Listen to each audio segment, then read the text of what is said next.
Resmi dilantik sebagai Menteri Pendidikan Dasar dan Menengah, Mendikdasmen Abdul Muti mengaku mendapatkan pesan khusus dari Presiden Prabowo Subianto, yaitu agar berupaya meningkatkan kualitas pendidikan dasar dan menengah. Tak hanya itu, Prabowo juga berpesan agar Abdul Muti selalu bersinergi dan berkoordinasi dengan kementerian atau lembaga lain. Abdul Muti mengakui posisi dan tugas yang diberikan Prabowo kepadanya cukup berat, lantaran kualitas layanan pendidikan di tingkat dasar dan menengah akan menentukan sumber daya manusia yang dimiliki Indonesia pada masa depan. Pria kelahiran 2 September 1968 itu akan berupaya mendorong peningkatan kualitas dan mutu pendidikan untuk anak-anak di seluruh Indonesia. Abdul Muti bersama Kemendikdasmen RI akan membangun ekosistem pendidikan sebagai institusi yang di dalamnya terjadi dua proses sosiologis dan integrasi nasional, di mana pendidikan dapat membentuk karakter keindonesiaan serta integrasi generasi bangsa.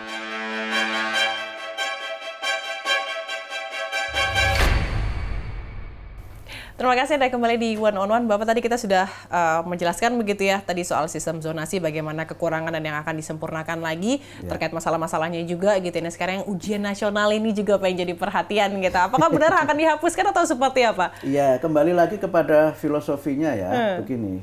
Kalau kita baca Undang-Undang Sisdiknas, itu kan ada bagian yang mengatur tentang evaluasi. Nah, kembali lagi tadi soal pendidikan bermutu itu, mutu itu kan harus ada ukurannya. Mengatakan suatu pendidikan bermutu dan tidak itu ada standarnya. Kemudian ada ukuran pencapaian standar itu. Nah, mutu itu kan bisa dilihat dari aspek akademiknya, ada juga aspek non-akademik, misalnya kepribadian dan sebagainya non-akademik. Tapi yang akademik ini kan juga harus ada ukurannya juga kan gitu. Nah, yang kedua, upaya untuk penjaminan mutu itu kan bisa dilakukan lewat dua track. Track pertama, penjaminan mutu internal. Penjaminan mutu internal itu dilakukan oleh guru. Kan guru juga mengadakan tes untuk anaknya. Ya kan, ada tes mid semester, ada tes harian, ada tes semester, itu kan semuanya kan tes. Itu kan semuanya kan tes, tapi itu kan bersifat internal. Yang nanti bisa menjadi feedback bagi guru untuk menilai keberhasilan murid secara akademik, sehingga kemudian muncullah raport. Tapi kan itu per sekolah, per satuan pendidikan. Lalu untuk nasional bagaimana? Ya kan? Nah, karena itu maka perlu ada namanya evaluasi eksternal. Evaluasi eksternal itu dalam dua bentuk. Satu, evaluasi eksternal dalam bentuk evaluasi institusi. Itu yang kita lakukan melalui akreditasi.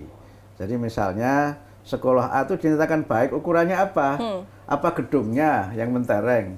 Atau lulusannya yang diterima di dunia kerja? Nah, kemudian diukur nih, ukuran mutu atau kualitas satuan pendidikan itu adalah melalui akreditasi yang mengukur pencapaian 8 standar sesuai dengan undang-undang itu. Nah, tetapi apakah kalau sekolah yang akreditasinya bagus otomatis muridnya bagus? Nah, mesti perlu ada tes kan? Yang tes evaluasi eksternal itu oleh pemerintah, gitu. Oleh pemerintah atau oleh lembaga lain, ya, oleh lembaga lain, tidak harus pemerintah. Nah, sekarang mengukur tes ini, yang akademik ini kan kita punya sejarah yang panjang ya. Dulu kan tahun 80-an ada namanya EPTA dan EPTANAS. Ujian juga kan? Ujian juga namanya evaluasi belajar tahap akhir, itu yang per satuan pendidikan. Ada EPTANAS, evaluasi belajar akhir nasional, yang itu standarnya nasional. Penerimaan menggunakan itu, di sekolah ini NEM-nya sekian, gitu kan. Kemudian sekolah ini NEM-nya sekian, itu menjadi standar kan, yang menjadi ukuran dia diterima atau tidak. Yang kedua, kemudian ada perubahan kan, menjadi ujian nasional. Dulu ujian nasional itu menjadi penentu kelulusan. Kalau NEM, EPTA, EPTANAS nggak menjadi penentu kelulusan, dia semuanya lulus, tapi dengan nilai itu segitu, dia akan kemana? Gitu. Nah, ujian nasional itu awalnya menjadi penentu kelulusan, itu yang bikin heboh. Sampai ada yang seminggu nggak keluar kelas, sampai ada yang macam-macam karena takut kan gitu. Nggak lulus. Nah, nggak lulus kan. Nah, belakangan kemudian ujian nasional itu tidak menjadi penentu kelulusan. Penentu kelulusan tetap sekolah. Karena itu sekolah mengadakan namanya ujian sekolah berstandar nasional. Tapi tetap ada standarnya, bukan nggak ada. Oh, tadi standar tetap ada, cuma tidak jadi penentu lulus atau Betul. tidaknya. Jadi sekolah itu yang menentukan seseorang lulus atau tidak, berapapun nilai ujian nasionalnya. Tapi dengan nilai itu nanti dia bisa kemana ini? Dia bisa kemana? Nah, terus kemudian ada kebijakan baru lagi masa Mas Nadiem ini namanya asesmen nasional. Jadi UN diganti dengan AN, gitu kan. Yang asesmen nasional ini tidak untuk semua murid, tapi untuk sampling kan. Jadi beberapa murid saja dalam satu satuan pendidikan yang ikut, yang itu menjadi dalam tanda petik input untuk perbaikan. Tapi kan ini kemudian menjadi masalah di beberapa negara. Loh, bagaimana sekolah dengan murid 300 misalnya, yang ikut tes hanya katakanlah 100, prakteknya malah kurang dari itu, kalau nggak salah diambil 30% atau berapa gitu. Nah 30% 300 ya 100 kan. Masa sih 100 ini bisa menjadi ukuran untuk yang 200. Nah, sehingga beberapa negara nggak bisa menerima itu, nggak bisa menerima. Tetapi kalau dengan UN yang sebelumnya itu untuk satu murid semuanya mengikuti, ya itu kan berarti masing-masing, dia tidak diwakili oleh yang lain kan. Nah, karena apa ini bisa diterima? Karena standarnya nasional. AN ini kan standarnya nasional. Nah, kalau rapot, itu kadang-kadang bikin repot. Rapot bikin repot gitu ya, Pak? Karena apa? Sekarang kan ada banyak catatan kan. Sekolah-sekolah yang mohon maaf dia akreditasinya dan peringkatnya dianggap kurang bagus, justru rapotnya bagus-bagus. Karena gurunya bersedekah nilai. Gurunya sedekah nilai. Udahlah kasih nilai yang bagus-bagus supaya dia punya peluang untuk kuliah ke kampus-kampus yang bagus. Jadi subjektif penilaiannya gitu ya, Pak ya. Sehingga sekarang orang mulai menyoal nilai rapot kan gitu. Nah, karena itu kan harus ada dong evaluasi yang bisa menjadi alat ukur bagi pihak-pihak secara umum publik ini. Oh, dia kemampuannya segitu. Nah, itu kan kemudian perlu. Nah, sekarang pilihannya apa nanti? Ini sedang kita kaji. Sedang kita kaji. Walaupun sudah ada yang memang keras menolak UN. Saya sih ketawa-ketawa aja. Yang mau memberlakukan juga siapa? Kan kita juga belum ada kebijakan. Ini sudah bikin gerakan ini menolak UN, nanti begini-begini. Yang argumennya dengan segala hormat, tidak ada argumen yang baru. Saya kan pernah ketua badan standar, saya pernah di badan akreditasi. Jadi saya tahu argumen-argumen klasik itu. Yang mengatakan nanti kan kalau langsung menjadi penentu kelulusan. Loh, yang mengatakan penentu kelulusan juga siapa? Orang UN terakhir sebelum diganti AN itu tidak menjadi penentu kelulusan, sudah tidak jadi penentu kelulusan. Jadi ini berarti ya mohon maaf ya. Ya mungkin kurang mendalami saja atau ketakutan, nanti anak-anak stres misalnya. Kalau saya berpikir, jangankan ke orang itu mau ujian, orang mau melawak saja tuh stres kok. Harus mikirin kontennya biar pada ketawa ya, Pak ya? Jangan dikira loh. Komedian yang mau stand up komedi itu nggak stres. Dia stres bagaimana supaya dia tuh bisa melucu. Jadi nggak ada bagian kehidupan tuh yang nggak stres itu. Kecuali Anda mau wawancara saya, Anda nggak stres itu. Terhibur malah ya, Pak ya, dengan lawakannya Bapak nih. Oh berarti untuk standarisasi itu sekarang masih dikaji gitu ya, belum ada keputusan final apakah nantinya standar sudah ada. Iya, maksudnya untuk penyeragaman dari sistem pembelajaran di Indonesia, standarisasi. Kalau standar sudah ada standarnya dan berarti itu yang dikembangkan oleh Beskap kan. Nah, tapi yang belum itu tadi, yang ujiannya itu yang belum. Apakah kita tetap pakai AN ataukah kembali ke EPTA dulu, apakah ke UN, ataukah nanti misalnya AN tapi tidak pakai sampling tapi mungkin untuk semua, apa itu masih dalam pengkajian. Oke, berarti sistem pelaksanaannya seperti itu ya Pak ya, yang masih dikaji. Baik, berarti nanti kita akan tunggu bagaimana nanti hasil kajiannya dan implementasinya. Belum sebulan. Iya, baru sebulan kerja udah langsung di ini aja ya Pak ya, digas terus. Katanya gaspol. Gas. Oke, kalau tadi kita ngomongin soal dari sisi sistem pembelajaran dari sisi muridnya gitu ya. Tadi di awal juga Bapak sempat menyebutkan bahwa salah satu prioritas adalah sertifikasi guru dan pelatihan guru. Kalau kita tahu begitu mendengar informasi bahwa sebelumnya ini Mas Wapres, Mas Gibran Rakabuming Raka ini juga menitipkan pesan khususnya kepada Bapak untuk mendorong Undang-Undang Perlindungan Guru. Sudah sejauh mana Pak prosesnya? Undang-Undang Perlindungan Guru belum kita bahas ya, dan itu belum masuk dalam prolegnas. Yang sudah masuk prolegnas itu dua. Satu, Undang-Undang 20/2003, Undang-Undang Sisdiknas itu masuk prolegnas prioritas.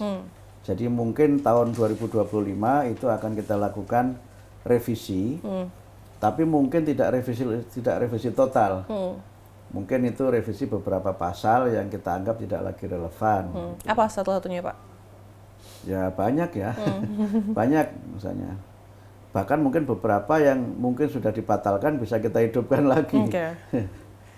Ya itu beberapa misalnya yang nanti coba kita lihat. Yang kedua itu adalah undang-undang guru dan dosen. Nah, mungkin saja di situ nanti ditambahkan pasal-pasal yang berkaitan dengan perlindungan guru. Walaupun di undang-undang sekarang, undang-undang nomor 14 tahun 2005 itu ada pasal 39 kalau tidak salah yang sudah mengatur tentang jaminan bagi guru. Baik jaminan keamanan, jaminan karir, kemudian jaminan kesejahteraan itu diatur dalam pasal yang ada 6 ayat kalau nggak salah di dalam pasal itu. Juga sudah ada peraturan Menteri Pendidikan yang mengatur tentang perlindungan guru. Nah, karena itu terkait dengan tadi aspirasi dari masyarakat untuk adanya undang-undang perlindungan guru, itu nanti kita lihat. Tapi saya ketemu DPR dan melihat di situ belum masuk dalam prolegnas. Gitu. Kan tapi kalau yang revisi ini udah masuk ya, udah dibahas. Bagaimana, Pak? Yang revisi. Yang revisi sudah masuk dalam prioritas, terutama yang tadi yang revisi Undang-Undang Sisdiknas 20/2003 itu mudah-mudahan pada tahun 2025 ini bisa kita selesaikan. Yang Undang-Undang Guru masuk prolegnas, tetapi tidak prioritas. Jadi belum ini ya, pokoknya kita tunggu begitu ya. Saya kira ini akan jadi kado yang cukup membahagiakan begitu dengan kabar-kabar ya, yang itu akan dibuat. Ya. Kalau di Bapak jadi tambahan beban ya Pak ya, tambahan tugas buat Bapak juga. Gitu kan. Selain soal sertifikasi, ini juga katanya Pak Menteri juga akan memberi tugas kepada guru-guru gitu ya Pak ya, supaya bisa ini menjadi konselor dan juga mentor bagi para murid, karena tidak dari akademisi tapi dari pengembangan karakter dan seperti apa Pak, mungkin bisa dijelaskan. Ya, guru itu kalau menurut undang-undang tugasnya kan tidak hanya mengajar, tapi dia juga menilai kan, kemudian membimbing. Nah, ini selama ini yang dipenuhi guru itu baru 3 yang menjadi ditekan. Merencanakan pembelajaran, melaksanakan pembelajaran, dan menilai. Tapi membimbing ini seakan-akan menjadi tugas guru BK saja. Sehingga ada kesan, dan kemudian juga sekarang menjadi masalah menurut saya ketika anak-anak itu tidak mendapatkan layanan yang non-akademik di sekolah. Jadi ada anak yang misalnya punya masalah pribadi. Di keluarganya taruhlah. Di keluarganya misalnya. Itu kan nggak bisa curhat di sekolah. Dia takut. Kemudian yang kedua, guru BK-nya juga tidak mampu. Karena rasio guru BK dengan murid sekarang itu kalau nggak salah masih di atas, kalau nggak salah 1 dibanding 300 sekian gitu. Angkanya iya, kurang guru BK kita itu. Sehingga menurut saya guru itu perlu melaksanakan tugas yang bukan tugas tambahan, tugas yang sudah melekat sebenarnya, yaitu sebagai pembimbing. Sehingga nggak boleh guru itu membiarkan atau mendiamkan ketika ada muridnya yang bermasalah, baik secara psikologis, mungkin secara akademik, bahkan mungkin secara sosial gitu. Sehingga karena itu guru-guru ini kita berikan peningkatan kemampuan bimbingan konseling, dan kemudian yang kedua kita juga berusaha untuk menjadikan pemenuhan tugas bimbingan konseling ini sebagai bagian dari pemenuhan tugas kewajiban guru dalam kinerja yang sekarang dikritik terlalu menyita waktu itu. Sehingga ke depan kita berusaha untuk pemenuhan kinerja itu tidak hanya dari dia mengajar di kelas, tapi juga dari dia membimbing, dia ada pengabdian masyarakat, dia ada partisipasi dalam kegiatan di sekolah gitu. Sehingga guru itu memang betul-betul menjadi guru, bukan menjadi pengajar gitu. Beda ya Pak ya, pengajar dengan guru ya. Selama ini kan guru hanya menjadi pengajar kan. Nah, kalau itu kan robot juga bisa. Ya kan? Tapi kalau menjadi pendidik, nggak bisa diganti oleh robot. Gitu. Nah, ini yang coba kami tingkatkan sebagai bagian dari membangun karakter dan membangun kehidupan di sekolah yang aman, nyaman dan gembira. Kita jadikan sekolah sebagai rumah kedua bagi murid-murid sehingga mereka termotivasi untuk belajar, merasa mendapatkan perhatian dan juga bisa kemudian mendorong prestasi dan membentuk kepribadian. Oke, bukan tugas baru, ini sudah masuk bagian dari tugasnya guru, tapi apa mempertimbangkan kesejahteraan guru mungkin akan ditambahkan lagi Pak terkait dengan masukan aspirasi yang selama ini dituntutkan. Ya. Jadi sudah disetujui DPR untuk peningkatan kesejahteraan guru melalui sertifikasi. Jadi guru yang belum bersertifikasi itu di tahun ini kan sudah dilatih PPG, jumlahnya 606,606 ribu sekian. Itu nanti begitu dia lulus PPG dia akan dapat sertifikasi. Nah begitu dapat sertifikasi maka dia akan dapat tunjangan sertifikasi. Jadi kesejahteraan itu meningkat dengan diperolehnya tunjangan sertifikasi bagi para guru. Oke, berarti harus lewat sertifikasi itu gitu ya? Iya dong, kalau enggak masa kesejahteraan meningkat kualifikasinya enggak meningkat. Jadi dengan ikut PPG otomatis kan dia dapat pelatihan baru kan, dapat pelatihan dan kita tambahkan di situ dalam pelatihan mulai saya jadi menteri ini 2 materi, bimbingan konseling dan pendidikan nilai. Yang sebelumnya nggak ada itu, kami minta ditambahkan. Kemudian pendekatan pelatihannya tidak online, tapi offline, karena mohon maaf hasilnya beda pelatihan online dengan offline itu. Pelatihan online itu bisa dia nyalakan kamera sambil dia wawancara. Jadi bisa dong ya. Jadi buka rahasia. Iya, jadi buka rahasia. Tapi kalau offline kan enggak. Kemudian ada interaksi interpersonal, ada professional network di antara para guru kan. Jadi kalau guru berkenalan dengan guru lain ketika pelatihan itu jangan hanya tukar nomor HP. Saling tukar nasib gitu Pak.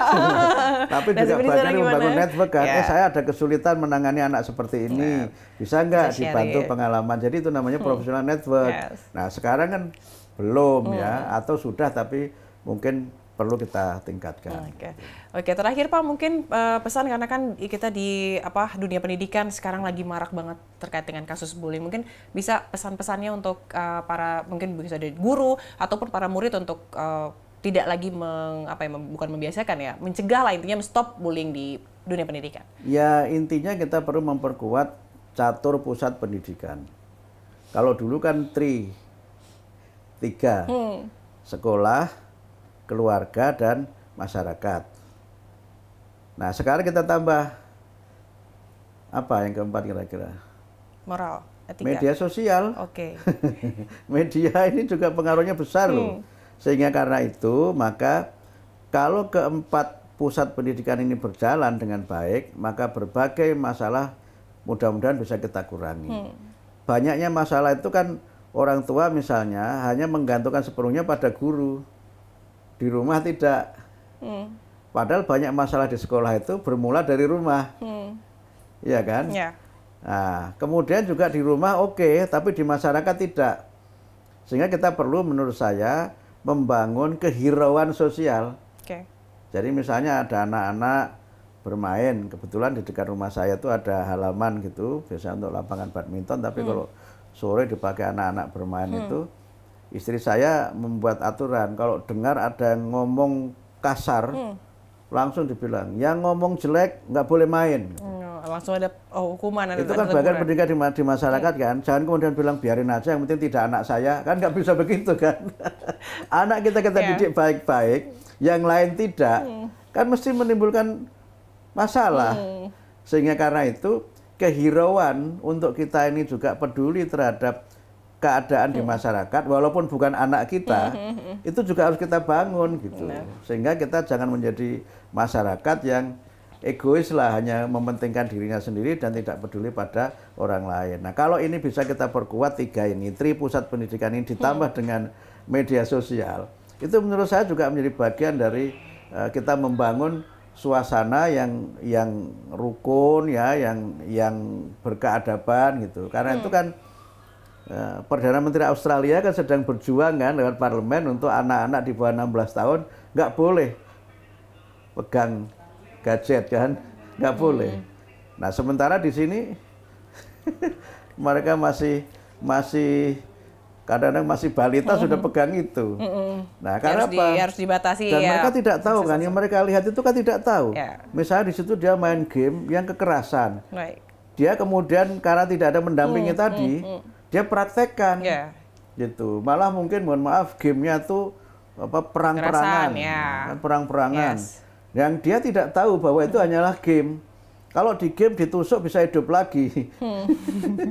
Kalau di masyarakat kan nggak bisa. Nah ini kalau nggak ada yang mendampingi kan jadi masalah. Karena itu upaya kita untuk menghapuskan atau mengurangi berbagai bentuk kekerasan ya, baik itu verbal maupun fisik di sekolah dan dimanapun itu harus menjadi tanggung jawab bersama. Sehingga dengan penguatan tadi, bimbingan konseling, kemudian komunikasi, kerjasama sekolah dengan orang tua, dengan masyarakat, dengan teman-teman di media, dan juga berbagai pihak yang concern dengan pendidikan, mudah-mudahan kita bisa menjadikan sekolah itu sebagai rumah yang anak-anak merasa terlindungi, merasa nyaman, merasa bebas untuk bisa mengembangkan potensi dirinya, dan mereka akan menjadi anak-anak Indonesia yang hebat. Baik, baik. Terima kasih Bapak atas waktunya. Semoga nanti harapan-harapan dan juga visi misi tadi ya untuk mengubah atau bukan mengubah ya Pak, memperbaiki kualitas pendidikan di Indonesia ini juga semoga lancar ke depannya. Semoga nanti kualitas pendidikan Indonesia juga semakin baik. Terima kasih Pak Abdul Mukti, Menteri Pendidikan Dasar dan Menengah Mendikdasmen telah bergabung di One on One kali ini. Terima kasih Pak. Nah, pemirsa, memang kebijakan pendidikan yang baik ini memang harus dirancang dengan mempertimbangkan tantangan dan juga peluang di masa depan. Pendidikan bukan hanya soal memberikan pengetahuan, tetapi juga membentuk generasi yang kreatif, inovatif, berkarakter, dan siap menghadapi perubahan global. Akhir kata, saya Fazilah Kanisa, mewakili kru yang bekerja, pamit undur diri. Terima kasih dan sampai jumpa.